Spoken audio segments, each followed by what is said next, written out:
Hi, magandang araw. Ako nga pala si Ginoong Charles Ian S. Socapco, ang inyong guro sa Araling Panlipunan 9. So ngayong araw, tatalakayin natin ang tungkol sa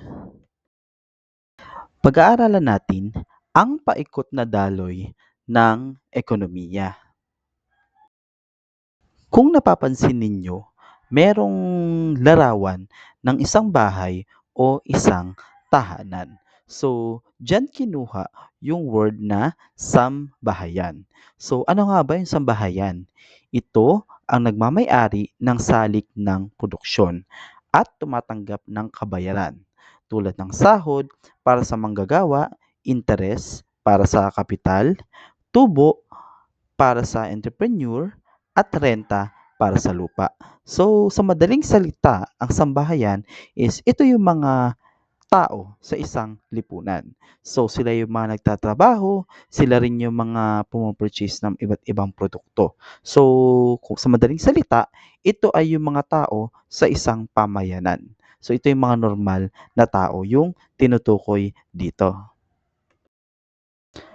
Pag sinabi naman nating bahay kalakal, dito napoproduce ng dito nagpo-produce ng produkto at serbisyo sa pamamagitan ng pagpoproseso ng mga hilaw na materyales upang maging isang ganap na produkto. Sa bahay kalakal naman, dito ginagawa yung mga bagay na ginagamit at kailangan natin.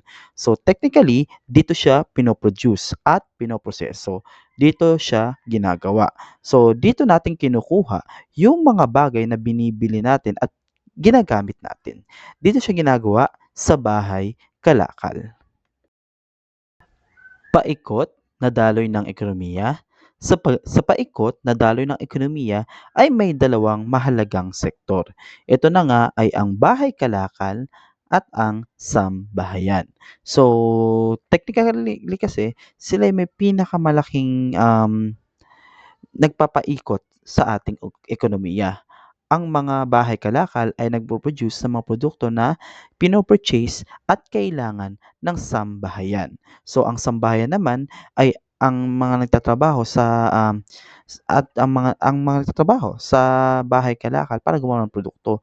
Samantalang ang bahay kalakal ay nagbebenta ng mga produkto sa sambahayan para mapakinabangan. Kung mapapansin niyo sa larawan, ang unang larawan ay ang mga tao. So, ito ang kumakatawan sa sambahayan.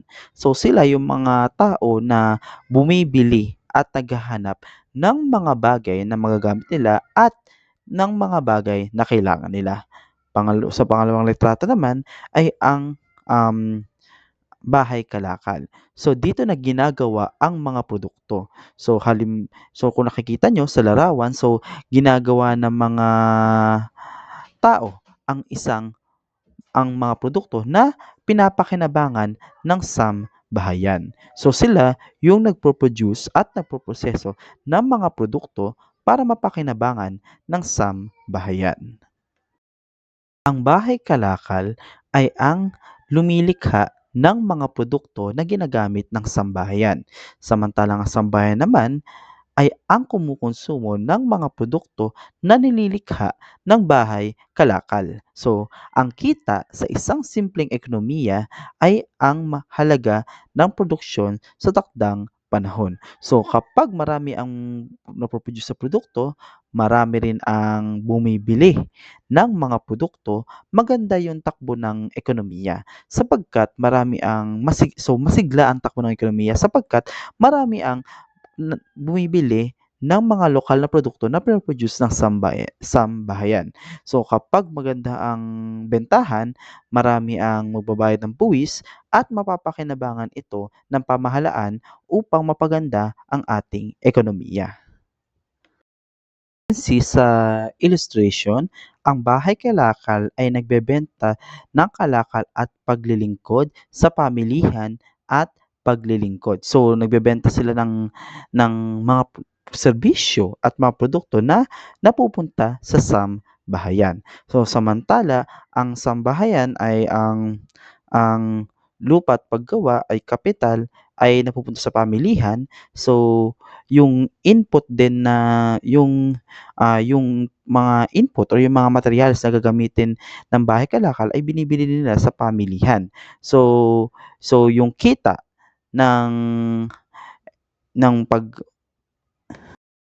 So, ang sambahayan ay gumagasta ng pera sa pamilihan. So, ito ay kinikita ng bahay kalakal. So, samantalang ang bahay kalakal ay nagpapasahod at nagpapasahod sila, umuupa rin, tumutubo sa sambahayan. At dito naman sa sambahayan naman ay kumikita sa bahay kalakal. So kumbaga sa madaling sabi, ito ay malaking ang cycle. So sila ay isang dalawang mahahalagang salik ng ekonomiya kasi sila ay magkakonekta. So kapag bumili ang sambahayan ng isang produkto sa bahay kalakal, kikita ang bahay kalakal. At the same time, makukuha ng sambahayan ang produkto na kailangan or serbisyo na kailangan nila. Samantalang ang bahay kalakal naman ay magpapasahod sa sambahayan. So 'pag napasahod nila ang sambahayan ay gagastos para bumili ng kanilang pangangailangan. So kumbaga, ito ay isang cycle o magkakonekta sila. Pamilihan ng mga salik ng production or factor market.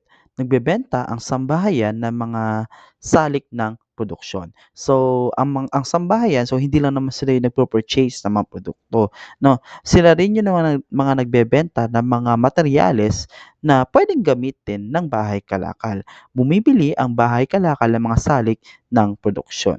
So, lahat ng ginagamit na materyales ng bahay kalakal ay nanggagaling sa sambahayan. So, kapag nagawa na ng bahay kalakal ang mga materyales na binili nila sa sambahayan, so ito ay pwede nila ding ibenta at pwede ring i-purchase ng sambahayan. Kung nakikita nyo sa larawan, so ang pamilihan ng salik ng produksyon, so nagbebenta ang sambahayan. So, ito na nga yung binebenta ng sambahayan, yung mga materyales at binibili naman ito ng mga bahay kalakal. Kaya kumikita ang sambahayan. Ano-ano yung mga salik ng produksyon? So, meron tayong tinatawag na lupa. So, dito pwedeng form of land na pinagtataniman at pinagtitirikan ng isang negosyo. So, sunod ay yung paggawa. So, ito nga yung sa manpower, nagre-refer ito sa manpower sa mga gagawa ng mga produkto. Pangatlo ay yung kapital. So, dito na naka-include yung budget na gagamitin sa pagnenegosyo. And then, entrepreneur. Ito na yung kung sino yung magnenegosyo at kung sino yung nagpaplano na mag-create ng isang negosyo.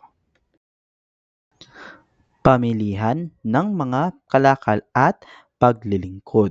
So, commodity of good market. Nagbebenta ang bahay kalakal ng mga tapos na produkto at paglilingkod. Bumibili ang sambahayan ng mga tapos na produkto at paglilingkod. So, dito naman, pagkabili nila ng mga materyales sa sambahayan, so dito na nila ito pinoproseso sa bahay kalakal. So, pagkatapos nila itong iproseso at maging finished product na, so ibebenta naman ito sa sambahayan at bibili naman ito ng sambahayan. So, as you can see, it is a cycle.